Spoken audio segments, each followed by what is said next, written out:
اعوذ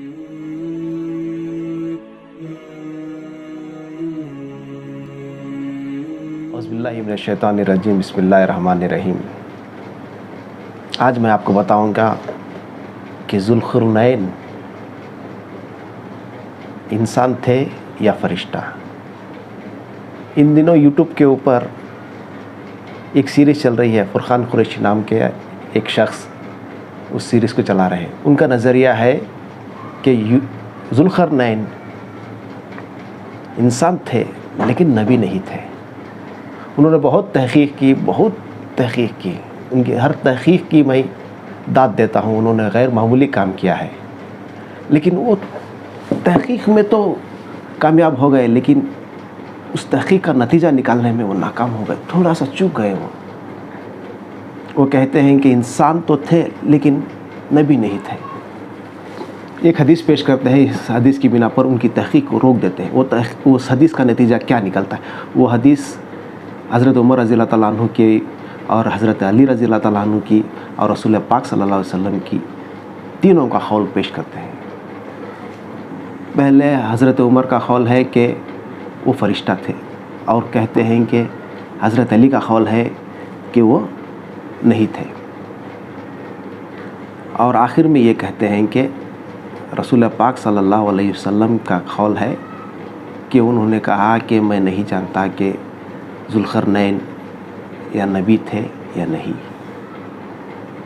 یہ حدیث تو کہاں کس حد تک صحیح ہے یا غلط ہے، یہ بات کی بات ہے، لیکن اس حدیث کا مفہوم غلط ہے، کیونکہ ان میں دو شاگرد ہیں، ایک استاد ہے۔ استاد تو بے شک ہمارے رسول پاک صلی اللہ علیہ وسلم استاد ہیں، اور دو شاگرد ہیں، دو صحابہ ہیں۔ دونوں نے اپنی اپنی رائے دی اس معاملے میں، لیکن رسول پاک کی جو رائے ہے وہ ان کی رائے نہیں ہے، کیونکہ اللہ تعالیٰ نے رسول پاک کو ٹرین کیا ہے ہر معاملے میں، دین کے معاملے میں۔ ذوالقرنین کا واقعہ رسول پاک کو بتایا گیا، ذوالقرنین کے آیت سورت جو بھی ہو رسول پاک کو دی گئی، تو اللہ تعالیٰ نے جتنا ذوالقرنین کے بارے میں رسول پاک کو بتایا اتنا کسی کو نہیں بتایا۔ اب رہی بات دو صحابی کی، ان دونوں صحابیوں میں دونوں نے اپنا اپنا قول دیا کہ حضرت عمر نے کہا کہ فرشتہ تھے، مولا علی نے کہا نہیں تھے، تو ان کے دو نتیجے نکل گئے، لیکن حضور پاک صلی اللہ علیہ وسلم کا نتیجہ یہ نکلا کہ وہ نہیں جانتے تھے۔ دین میں ایسی کوئی بات نہیں جو رسول پاک نہیں جانتے، وہ سب کچھ جانتے ہیں۔ جن کے پاس قرآن اترا، جن کے پاس ذوالقرنین کی آیتیں اتری، جن کے پاس ذوالقرنین کے واقعات اللہ تعالیٰ بیان فرما رہا ہے، کیا وہ یہ نہیں بتائے گا کہ وہ دین میں نبی تھے یا صرف انسان تھے؟ یہ حدیث تو اس کا مفہوم صحیح نہیں ہے۔ اب آگے میں بتاتا ہوں، آپ کی ساری تحقیق کے نتیجے میں آپ نے کہا کہ انسان تھے لیکن نبی نہیں تھے۔ میں کہتا ہوں اگر وہ انسان ہوتے میں مان لوں گا کہ آپ نبی کہتے ہیں، نبی انسان کہتے ہیں، میں مان لوں گا کہ انسان تھے، میں مان لوں گا کہ وہ انسان تھے، لیکن اس کے ساتھ آپ کو میری ایک بات ماننی، میں آپ کی ہر بات مانوں گا، ہر بات آپ کی مانوں گا، صرف آپ کو میری ایک بات ماننی ہوگی کہ اگر وہ انسان تھے تو نبی ضرور تھے، کیونکہ جس طرح کے کارنامے، جس طرح کے سفر، جس طرح کے ذوالقرنین کا جو واقعہ ہے، اس کے حساب سے یہی ظاہر ہوتا ہے کہ اس طرح کا کارنامہ، اس طرح کا فیصلہ، اس طرح کی جرنی سوائے نبی کے کوئی نہیں کر سکتا، عام آدمی تو کر ہی نہیں سکتا۔ عام آدمی کیسے نہیں کر سکتا؟ اللہ تعالیٰ، آپ نے کہا کہ اللہ تعالیٰ نے انہیں سب کچھ عطا کیا، علم و حکمت عطا کی، میں بھی مانتا ہوں۔ اگر آپ کہتے ہیں اللہ تعالیٰ نے کہا ہے کہ علم و حکمت عطا کی، تو میں بھی کہتا ہوں کہ جی عطا کی، اللہ نے دی، ذوالقرنین نے پائی۔ اب مجھے یہ بتائیے کہ اللہ تعالیٰ اپنا علم، اس طرح کا آسمانوں کا سفر کرنے کا علم ایک معمولی انسان کو دے سکتا ہے کیا؟ انسان کی نظر اللہ کی نظر میں انسان سب معمولی انسان ہے، سب معمولی انسان. اگر جب اللہ تعالیٰ کسی کو چن لیتا ہے اپنے کام کے لیے تو وہ معمولی نہیں رہتا. جو بھی ذوالقرنین نے کیا، جو جیسی جرنی انہوں نے کی، جس طرح کے سفر طے کیے، جس طرح آسمانوں کا سفر کیا، ستاروں کا سفر کیا، آپ یہ کہتے ہیں، اگر آپ یہ کہیں کہ ذوالقرنین سدرۃ المنتہا تک چلے گئے تھے، وہاں تک کا سفر کیا، تو وہ بھی مان لوں گا. لیکن اس کے ساتھ ساتھ میں یہ ضرور مانوں گا کہ وہ خاص تھے، عام نہیں تھے. کیونکہ اللہ تعالیٰ عام لوگوں کو اس طرح کے معجزے، اس طرح کا علم کسی کو نہیں دیتا. اللہ کے نزدیک عام آدمی کون ہے؟ ہم ہیں. اور خاص آدمی کون ہے؟ جو اس طرح کے واقعات پیش آتے ہیں، جن کے ساتھ جو اس طرح کی جرنی کرتے ہیں، وہ خاص آدمی ہے. اللہ کی نظر میں خاص کون ہے؟ اللہ کے نزدیک خاص صرف انبیاء کے علاوہ، انبیاء سے زیادہ کوئی خاص نہیں ہے اللہ کی نظر میں. تو اس لیے میں کہتا ہوں کہ اگر وہ انسان تھے تو نبی ضرور تھے. اگر آپ اس کے بارے میں سوچیں، اگر آپ اس کے بارے میں غور کریں تو آپ کو پتہ لگے گا کہ اس طرح کے کارنامے کوئی عام انسان کر ہی نہیں سکتا. سائنس ایک علم ہے، اس علم کے بہت بڑے استاد ہیں، بہت بڑے استاد ہیں. ایک سائنس ایک علم ہے، اس علم کے بہت سارے استاد ہیں. کیا کوئی آئنسٹائن کو یا نیوٹن کو عام سائنٹسٹ کہہ سکتا ہے؟ نہیں کہہ سکتا. کوئی بھی نہیں کہہ سکتا کہ وہ عام سائنٹسٹ ہے. انہوں نے تو صرف تھیوری دی ہے نا، ستاروں کی، زمینوں کی، آسمانوں کی، ستاروں کی، زمینوں کی، آسمانوں کی تھیوری دی ہے. صرف تھیوری کی بنا پر جب ایک عام انسان سائنٹسٹ ہو کر عام سائنٹسٹ سے ایک بڑا سائنٹسٹ بن جاتا ہے تو صرف تھیوری کی بنا پر. اگر کوئی شخص اس تھیوری سے آگے بڑھ کر اس کا سفر طے کرتا ہے، ستاروں کا، زمین و آسمان کا سفر طے کرتا ہے، تو کیا وہ عام انسان ہو سکتا ہے؟ اس طرح کے کارنامے اس دور میں صرف اور صرف انبیاء علیہ السلام کیا کرتے تھے، عام انسان نہیں کیا کرتے. اگر عام انسان آج بھی جس طرح ذوالقرنین نے سفر کیا، اگر آج کے دور میں بھی کوئی چاہے تو کر نہیں سکتا. امپاسبل ہے. بلیک ہول کے پاس جانا تو دور کی بات ہے، بلیک ہول کو دیکھنا بھی بہت بڑی بات ہے دور سے.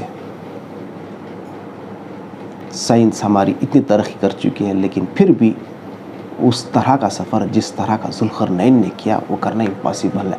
اس طرح کا سفر صرف اور صرف انبیاء ہی کر سکتے ہیں، جن کو اللہ نے علم عطا کیا.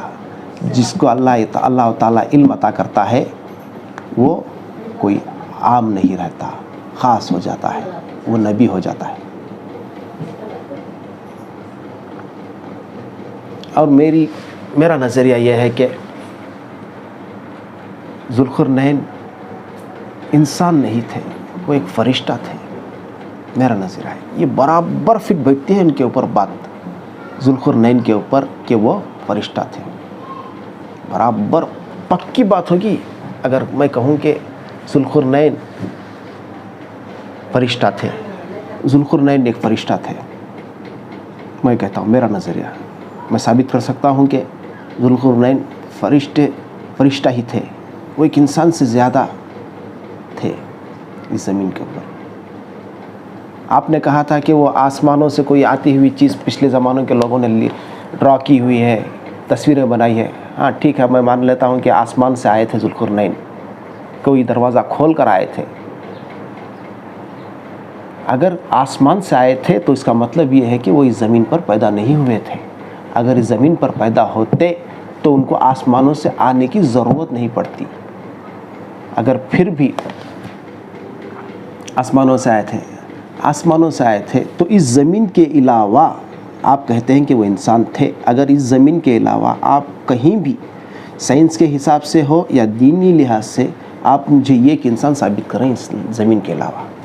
آپ کو کہیں کوئی انسان نہیں ملے گا، ایک بیکٹیریا نہیں ملے گا ساری کائنات میں، اتنی بڑی کائنات میں. سائنٹیفکلی میں بتا رہا ہوں، سائنس کے حساب سے بھی کہیں پر بھی کوئی زندگی موجود نہیں. اگر ہو سکتی ہے صرف اندازہ ہے کہ زندگی ہو سکتی ہے، تو مطلب زندگی مل بھی جائے تو آپ کو انسان نہیں ملے گا زمین کے علاوہ.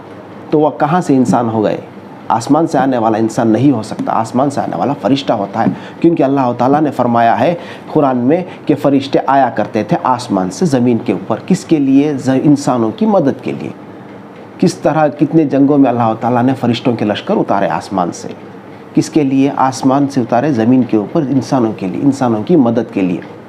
آسمانوں سے آنے والی مخلوق صرف اور صرف فرشتہ ہو سکتی ہے، انسان نہیں. کیونکہ انسان صرف زمین کے اوپر ہی بستے ہیں. اس کے علاوہ، زمین کے علاوہ ساری کائنات میں، اتنی بڑی کائنات میں اللہ تعالیٰ نے کہیں انسان کو نہیں بسایا، صرف اور صرف اس زمین کے اوپر ہی بسایا ہے. یہ سائنٹیفکلی بھی ثابت ہے اور یہ ہمارے دینی لحاظ سے بھی ثابت ہے کہ صرف انسان ہی اس زمین کے اوپر ایگزسٹ کرتا ہے.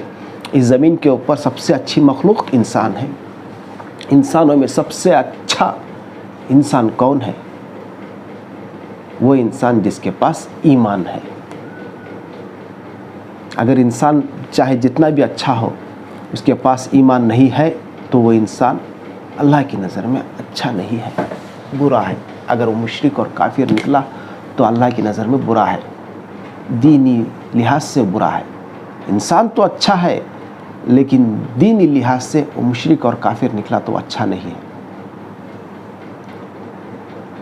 ایک انسان ایمان لے آتا ہے تو وہ سب انسانوں میں، عام انسانوں میں اچھا ہو جاتا ہے، مشرک اور کافر سے اچھا ہو جاتا ہے. ان عام انسانوں میں بھی اگر کوئی نبی بن جاتا ہے، ایمان والوں میں نبی بن جاتا ہے تو وہ سب سے خاص ہو جاتا ہے اللہ کے نزدیک. میں تو کہتا ہوں کہ ذوالقرنین یا تو نبی تھے یا تو رسول تھے. اگر آپ کہتے ہیں کہ ذوالقرنین نہ نبی تھے نہ رسول تھے تو میں کہتا ہوں کہ وہ انسان نہیں تھے. اگر وہ انسان ہے تو آپ کو انہیں نبی یا رسول ماننا ضروری ہے. کیونکہ جس طرح کا علم اللہ تعالیٰ نے ان کو عطا کیا، اس طرح کا علم کسی عام انسان کے لیے نہیں رکھا ہے اللہ نے اس زمین کے اوپر. آسمانوں کا سفر کرنے والا، یہ اس دروازے سے اس دروازے تک جانے والا عام انسان نہیں ہو سکتا. یہ کوئی عام علم نہیں ہے، یہ سائنس کی کتاب میں لکھا ہوا علم نہیں ہے جو صرف پڑھا اور ایک اپنے لحاظ سے ایک تھیوری دے دی دنیا کے لیے. جس طرح کہ آئنسٹائن نے اور نیوٹن نے کی، ایک تھیوری ہی دی ہے. کسی نے پریکٹیکلی کر کے دکھایا ہے کیا؟ آسمانوں کا سفر نہیں کر کے دکھایا. پریکٹیکلی کر کے دکھایا ہے تو صرف ذوالقرنین نے کر دکھایا ہے. اس کا ذکر اللہ تعالیٰ خود قرآن میں کہتا ہے. ٹھیک ہے. اب فرشتے اللہ تعالیٰ نے زمین سے آسمان سے زمین پر فرشتے اتارے، لشکر اتارے، فرشتے آیا کرتے تھے. یہ بات پکی سوٹ ہوتی ہے ذوالقرنین کے بارے میں. کیا پتہ فرشتے تو آسمان سے آ رہے ہیں، کہیں دوسری جگہ میں جہاں ضرورت تھی مدد کی اللہ تعالیٰ نے فرشتہ بھیجا ہوگا ذوالقرنین کے روپ میں. اگر فرشتہ یہاں پر آئے گا تو وہ انسان کے روپ میں ہی آئے گا، لیکن اس کا اصلی روپ، فرشتے کا اصلی روپ کیا ہوگا وہ انسان نہیں دیکھ سکتا. اگر میں انسانوں میں جانا چاہوں تو میں انسان بننا ضروری ہے مجھے. جب کوئی فرشتہ زمین پر آتا ہے تو وہ انسان کے روپ میں ہی آتا ہے. اس کا مطلب یہ نہیں ہے کہ کوئی دوسری جگہ انسان ایگزسٹ کرتے ہیں وہ وہاں سے یہاں آ گئے، ایسا نہیں ہے. صرف انسان ہی ایگزسٹ کرتے ہیں اس زمین کے اوپر. اس زمین کے علاوہ کہیں پر بھی کوئی انسان کا وجود نہیں ملتا. انسان کا وجود تو دور کی بات ہے، ایک بیکٹیریا تک نہیں ملتا سائنس کے حساب سے آج کے دور میں. اگر مل بھی جائے، سب کے اندازے ہیں، سب یہی اندازہ لگاتے ہیں کہ کہیں زندگی ہوگی، لیکن کہاں ہے ابھی تک کسی کو پکا یقین نہیں ہے. اگر مل بھی جائے، پکی طور پر زندگی مل بھی جائے تو انسان کی زندگی ملنا ناممکن سا لگتا ہے. تو فرشتہ بھی اگر آسمان سے زمین پر، اگر فرشتہ بھی آسمان سے زمین پر آئے گا تو وہ انسانوں کے روپ میں ہی آئے گا، اپنے اصلی روپ میں نہیں آئے گا. تو اس کا مطلب وہ کہیں سے آیا ہے تو ان کی کہیں جگہ ہوگی یا کہیں ان کی دنیا ہوگی. تو فرشتے تو آسمان میں اس کائنات میں بھرے پڑے ہیں. فرشتوں کی تعداد اللہ کے سوا کوئی نہیں جانتا. کوئی نہیں جانتا کہ فرشتے زمین اور آسمان میں کہاں کہاں بسے ہیں، کہاں کہاں تک پھیلے ہیں، ساری کائنات میں سدرۃ المنتہا تک پھیلے ہیں۔ اگر کوئی آ سکتا ہے اس زمین کے اوپر تو فرشتہ آ سکتا ہے، انسان نہیں آ سکتا کہیں باہر سے، کیونکہ باہر انسان ہے ہی نہیں ہے تو آئے گا کہاں سے؟ اگر انسان یہیں کا انسان اس طرح کی کارنامے کرتا ہے تو وہ نبی ہی ہوتا ہے، عام انسان نہیں ہوتا ہے۔ میرا بولنے کا مفہوم، میرا بولنے کا مطلب یہی ہے کہ آپ نے تحقیق تو بہت اچھی کی آپ نے تحقیق، لیکن آپ تھوڑا سا نتیجہ نکالنے میں چک گئے کہ وہ انسان تو تھے لیکن نبی نہیں تھے، کیونکہ آپ نے حدیث کو سمجھا نہیں۔ کیونکہ اگر دین میں رسول پاک سے کوئی سوال کر جائے، رسول پاک اس کا جواب نہ دیں، لا علمی کا اظہار کریں، ایسا نہیں ہو سکتا، کیونکہ اللہ تعالیٰ نے انہیں ٹرین کیا ہے۔ اگر ہم کسی انسان کو کسی کام کے لیے ٹرین کرتے ہیں تو اسے مکمل ٹرین کرتے ہیں۔ ہمارے نبی کو اللہ تعالیٰ نے مکمل ایمان دیا، مکمل دین دیا، مکمل قرآن دیا۔ اس قرآن میں ذوالقرنین کا واقعہ دیا کہ اللہ نے اپنے نبی کو، اپنے پیارے رسول کو یہ نہیں بتایا کہ ذوالقرنین کی حقیقت کیا ہے، کیا وہ سچ میں فرشتہ تھے یا انسان تھے۔ اگر انسان تھے تو نبی تھے، لا علمی کا اظہار نہیں کر سکتے ہمارے نبی، کیونکہ ان کو مکمل اللہ تعالیٰ نے سب کچھ عطا کیا۔ اللہ کا کلام لے کر آتے ہیں فرشتے۔ بہت جگہ اللہ تعالیٰ نے قرآن میں فرمایا ہے کہ فرشتے اللہ کی رحمت لے کر آتے ہیں، اللہ کی مدد لے کر آتے ہیں۔ سب فرشتوں کو ایک ایک کام سونپ دیا گیا ہے۔ اس کائنات میں جتنے بھی کام ہیں وہ فرشتوں کی ذمہ ہے اللہ کی طرف سے۔ وہ فرشتے نبھاتے ہیں اس کام کو، انجام دیتے ہیں اس کام کو۔ تو اس کا مطلب یہ ہے کہ اگر میں کہوں کہ ذوالقرنین فرشتہ تھے، آپ نے کہا کہ وہ آسمانوں سے آیا تھا، ٹھیک ہے، میں مان لیتا ہوں کہ وہ آسمانوں سے آئے تھے، لیکن آسمانوں سے آنے والی مخلوق انسان نہیں ہوتی، وہ کوئی غیر مخلوق ہی ہوتی ہے۔ اگر آسمانوں سے ذوالقرنین آئے تھے، وہ یہاں پر پیدا نہیں ہوئے تھے، تو مطلب یہ ہے کہ وہ کوئی فرشتہ تھے۔ اب یہ کون فرشتہ تھے اس کے بارے میں انشاءاللہ میں ایک بار پھر فرصت سے بتاؤں گا۔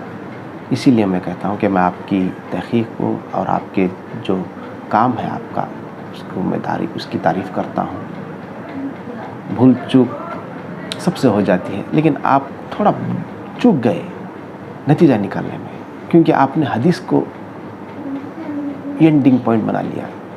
اس زمین کے اوپر کوئی بھی حدیث اتنی پکی نہیں جتنا پکا قرآن ہے۔ یہ حدیثیں صرف انسانوں نے کی لکھی ہوئی ہے۔ صرف تسلی ہو سکتی ہے کہ ہاں یہ حدیث صحیح ہو سکتی ہے، لیکن جتنا پکا دعویٰ ہم قرآن کے معاملے میں کرتے ہیں اس کا اتنا پکا معاملہ ہم حدیث کے معاملے میں نہیں کر سکتے، کیونکہ حدیث صرف انسانوں کی لکھی ہوئی ہے۔ تو اسی لیے آپ حدیث کو مت دیکھیے، حدیث کے مفہوم کو دیکھیے، آپ حدیث کو چیک کریے، آپ کو پتہ چلے گا کہ یہ حدیث کیا قرآن کے مطابق ہے یا نہیں ہے۔ آپ کو مفہوم ملا کہ رسول اللہ پاک صلی اللہ علیہ وسلم نے کہہ دیا کہ میں نہیں جانتا کہ وہ نبی تھے یا نہیں، تو آپ نے ایک نتیجہ نکال لیا اس حدیث سے، آپ نے اپنی تحقیق کو ایسے ہی چھوڑ دیا۔ آپ نے سب چیزوں کے اوپر خیال کیا، لیکن آپ نے حدیث کے اوپر نظر نہیں ڈالی۔